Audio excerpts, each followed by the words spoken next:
Hello, welcome back to the channel. Today, we're diving straight into how to manage user permissions on Trello. It's an essential skill for any project manager, so let's get started.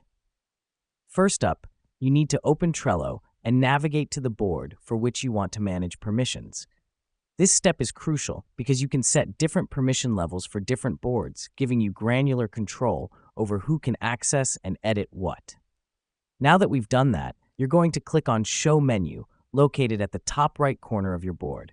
Then, select More and click on Settings. The reason we do this is to access the permission settings for this specific board. Next, look for the Permissions section. Here you can manage who can join and comment on the board.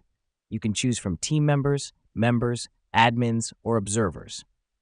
This helps us because it allows us to control the level of interaction each user has with the board. Moving on, let's talk about Invite Permissions.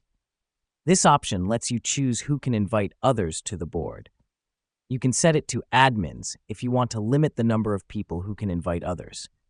This is important because it prevents your board from getting cluttered with users who may not need access. The last step is managing comment permissions.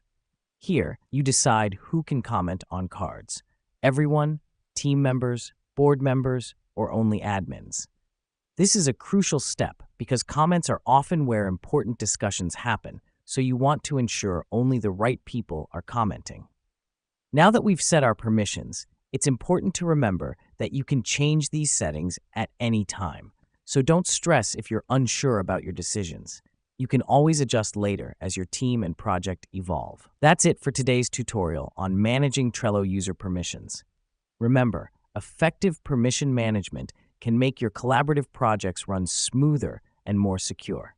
Thanks for tuning in, and we'll catch you in the next one.